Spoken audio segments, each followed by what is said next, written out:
Israël a frappé mercredi le quartier général de l'armée syrienne à Damas, en réponse à l'escalade des affrontements communautaires dans le sud du pays. Tsahal a également annoncé avoir visé des positions militaires dans la province de Soueïda, où les forces gouvernementales syriennes ont pris part ces derniers jours aux violents affrontements entre combattants bédouins et druzes. En parallèle, l'armée israélienne a annoncé le renforcement de ses troupes à la frontière avec la Syrie, alors que des centaines de Druzes ont tenté mercredi matin de franchir les barrières séparant les deux pays sur le plateau du Golan. האינטרסים שלנו בסוריה הם ידועים, מצומצמים וברורים. קודם כל, לשמור על סטטוס קוו באזור של דרום סוריה, שהוא סמוך לגבולנו גם, ולמנוע התפתחות של איומים כלפי ישראל במרחב הזה. הדבר השני, למנוע פגיעה בעדה הדרוזית שיש לנו איתה, עם האזרחים הדרוזים כאן בישראל, קשר אמיץ וחזק. Les affrontements à Soueïda ont déjà fait plus de 300 morts depuis dimanche, selon l'Observatoire syrien des droits de l'homme. L'ONG affirme que 27 civils druzes ont été exécutés sommairement par l'armée syrienne.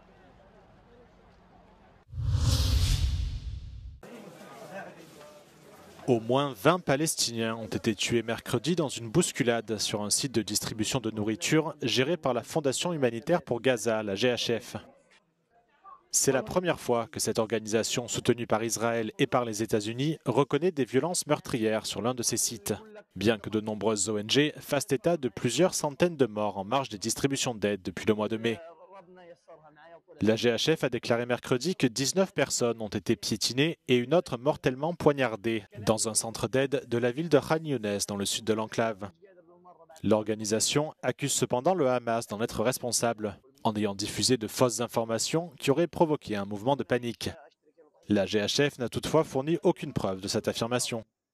Le ministère de la Santé de Gaza, dirigé par le Hamas, ainsi que des témoins oculaires, affirment quant à eux que le chaos a éclaté quand des employés de la GHF ont utilisé des gaz lacrymogènes contre la foule. Selon les Nations Unies, 875 demandeurs d'aide ont été tués à Gaza depuis le mois de mai, dont 674 à proximité des sites de la GHF. Retour de Benyamin Netanyahou devant le tribunal de Tel Aviv, un procès interrompu depuis plusieurs mois. Il comparaît notamment pour avoir accepté des cadeaux de luxe en échange de faveurs politiques et d'avoir négocié une couverture médiatique favorable avec certains médias. Benyamin Netanyahou, dont le procès s'est ouvert le 24 mai 2020, est le premier dirigeant israélien en exercice à comparaître à la barre en tant qu'accusé pénal dans l'histoire du pays.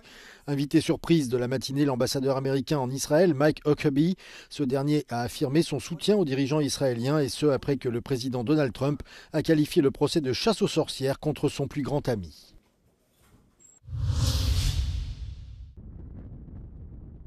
Nouvelle nuit de bombardement en Ukraine. Kiev affirme que la Russie a lancé environ 400 drones et leurs, ainsi qu'un missile balistique dans la nuit de mardi à mercredi.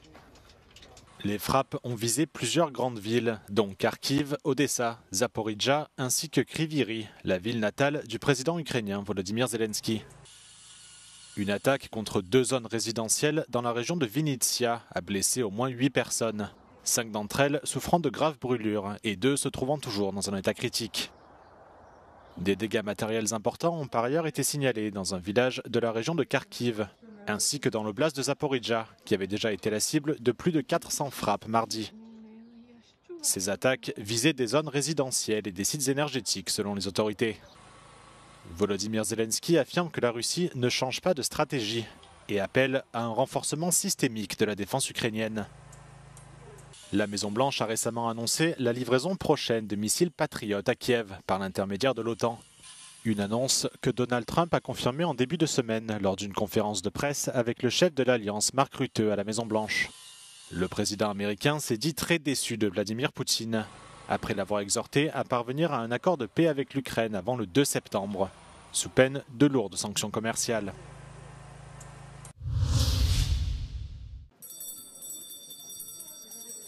2 000 milliards d'euros. C'est le montant proposé par la Commission européenne pour le prochain budget de l'Union européenne, à savoir la période 2028-2034. Cette enveloppe, appelée cadre financier pluriannuel dans le jargon européen, représente une forte augmentation par rapport à l'exercice précédent. This is a budget for the realities of today as well as the challenges of tomorrow. A budget that equips us to act on our political choices in a very fast-moving world. La Commission propose de rassembler les programmes européens en différents piliers. Le premier représente 48% de l'enveloppe totale. Ce volet couvre la politique agricole, la cohésion, la pêche ou encore la politique sociale. Mais ce regroupement en une seule enveloppe de programmes européens historiques provoque des inquiétudes parmi les États membres et dans le monde agricole. Le deuxième pilier concerne la compétitivité de l'Union, dotée de 410 milliards d'euros, soit 23% du budget proposé. Cette enveloppe doit financer l'innovation, l'industrie, les technologies propres, autant d'éléments qui doivent assurer la souveraineté européenne. Ce volet comprend aussi la défense et l'espace, qui voit son financement multiplié par 5. Le troisième pilier, qui représente 11% du budget proposé, concerne la place de l'Europe dans le monde, soit les partenariats stratégiques, l'aide humanitaire, mais également l'élargissement de l'Union. La Commission propose en plus une réserve de 100 milliards d'euros pour l'Ukraine. À peine présenté, ce projet de budget fait déjà l'objet de critiques. Les rapporteurs au Parlement européen évoquent un manque d'ambition et estiment que les calculs budgétaires ne tiennent pas la route. Ces eurodéputés soulignent que ce cadre menace des programmes historiques tels que la politique agricole commune. Enfin, ils craignent que cette structure favorise 27 programmes nationaux aux dépens d'une vision commune. Grégoire Laurie, Euronews, Bruxelles. C'est toi qui m'as fait deviner. 43,8 milliards d'euros d'économies. Ce mardi, François Bayrou a détaillé une série d'annonces qui permettront de réduire le déficit public. Le Premier ministre a assuré vouloir réviser l'abattement de 10% dont bénéficient les retraités et le remplacer par un forfait annuel de 2 000 euros. Il a également annoncé une année blanche pour toutes les prestations sociales. Les pensions de retraite seront gelées et donc désindexées de l'inflation qui devrait être de 1% cette année. Des mesures loin de faire l'unanimité.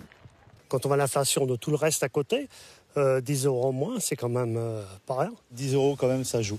Ça joue quand même. C'est pas grand-chose, mais ça représente, on va dire, une comparaison, 10 baguettes. Donc 10 baguettes, on en a besoin. Je suis pas d'accord sur le principe. Quand on a une retraite à peu près correcte, ça va. Mais il faut penser aux gens qui ont moins de retraite. Côté santé, François Bayrou a indiqué son souhait de freiner les dépenses à hauteur de 5 milliards d'euros. Là encore, les annonces divisent. Ça permettra peut-être de réguler les abus. Il me semble que les Français consomment beaucoup plus de médicaments de ce dont ils ont besoin. Je pense que c'est des économies de bout de chandelle et c'est vraiment pas comme ça qu'il va réussir à gratter ces 40 milliards d'euros de budget. Le Premier ministre a annoncé que la franchise annuelle sur les remboursements de médicaments passera à 100 euros. Il souhaite également revoir le système des affections longue durée. Il y a quelques jours, plus de 2000 migrants ont été secourus au large de Gavdos et de la Crète. Toutes les personnes arrivées dans ces deux îles sont transférées vers des structures situées en Grèce continentale. Mais en Crète, une rumeur enfle. Certains habitants pensent qu'un lieu d'accueil pour migrants va ouvrir.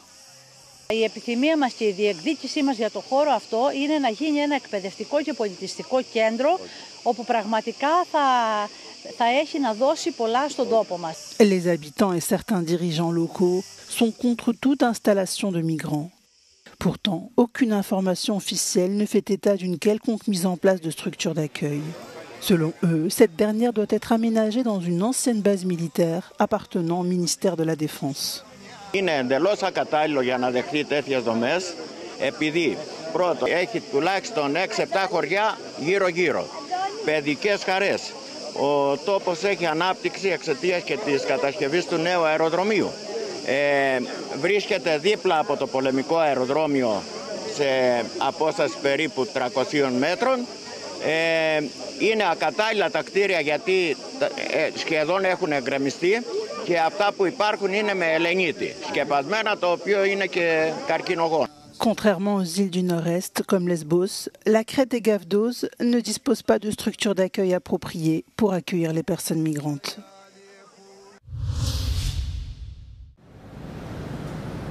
Une nouvelle éruption volcanique a débuté en Islande sur la péninsule de Reykjanes. Une large fissure de 700 à 1000 mètres s'est ouverte et a déversé des coulées de lave vers le sud-est sans menacer d'infrastructures.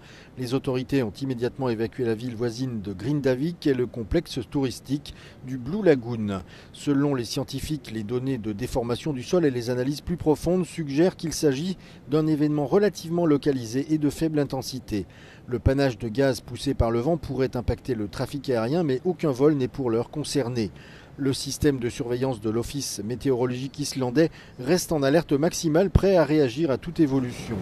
Ce volcan a déjà connu 6 éruptions depuis décembre 2023. La plus importante s'est déroulée au printemps 2024 avec une longue phase très intense de près de 2 mois qui a généré une importante coulée de lave, endommagé la ville de Grindavik et des infrastructures géothermiques.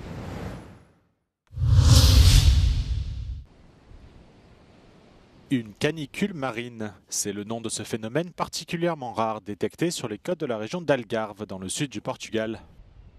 Entre le 28 juin et le 9 juillet, une bouée de surveillance de l'océan a enregistré des températures atteignant 25,1 degrés aux plages de la station balnéaire de Faro. Ce chiffre est supérieur de près de 5 degrés à la moyenne des 20 dernières années. Les autorités ont qualifié le phénomène de canicule marine extrême. Cette hausse des températures de l'eau a coïncidé avec une forte vague de chaleur qui a provoqué au moins 284 décès au Portugal, en grande majorité chez des personnes âgées de 85 ans et plus. Les températures sont depuis revenues à la normale en Algarve, où l'eau de la mer était à environ 19 degrés mercredi, alors que la saison touristique bat son plein au Portugal.